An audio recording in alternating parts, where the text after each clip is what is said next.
Знакомьтесь, Степанов Семен Иванович, 28 лет, воспитанник школы Олимпийского резерва имени Романа Дмитриева. Известный боксер, победитель множества республиканских и всероссийских чемпионатов, а нынче отказавшийся от боксерского ринга ради сельского хозяйства. Может быть, устал от города. С 11 класса я уже постоянно был в городе. В деревню редко приезжал. Наверное, накопилось, приехал обратно.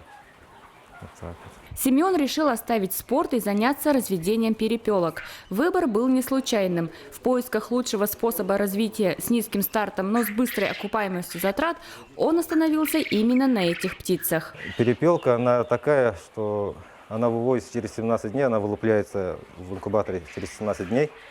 И в 1,5 месяца она уже начинает нестись. А корова, вы уже, как бы, сами знаете, она уже должна несколько лет уже расти, и потом уже все, даст молоко, не даст молоко. Это уже надо, много затрат тоже пойдет. И с точки зрения кормовых тоже она даже экономнее будет, чем куриная, потому что она кушает 5 раз меньше, чем курица. Выводил где-то 4 породы птиц. На данный момент они плодятся хорошо, все идет нормально.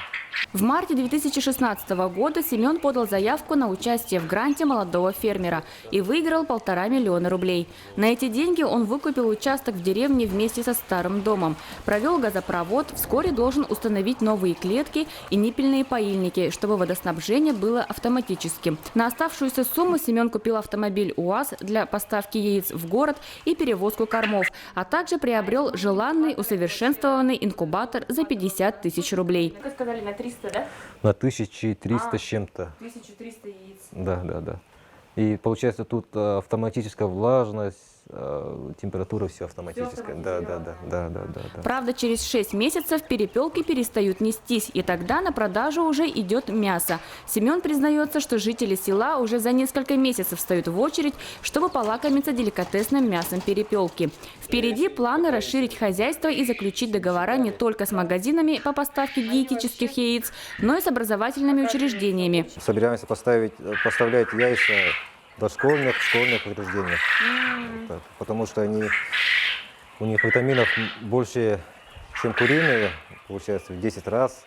Благоприятно действует на умственное и физическое развитие детей и взрослых. А мясо больше не хотите, например, в город потом отвозить, продавать, если она пользуется таким спросом? Да, вот поэтому и купили инкубатор большой.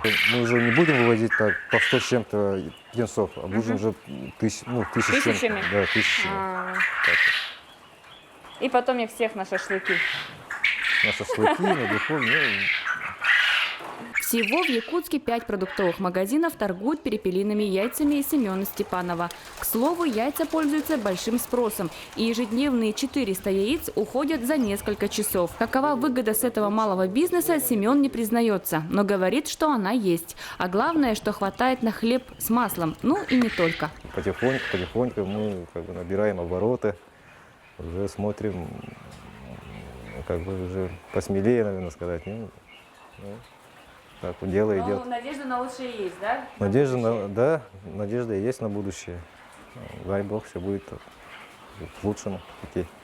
Надежда Ефимова, Николай Необутов, ЕСЯ.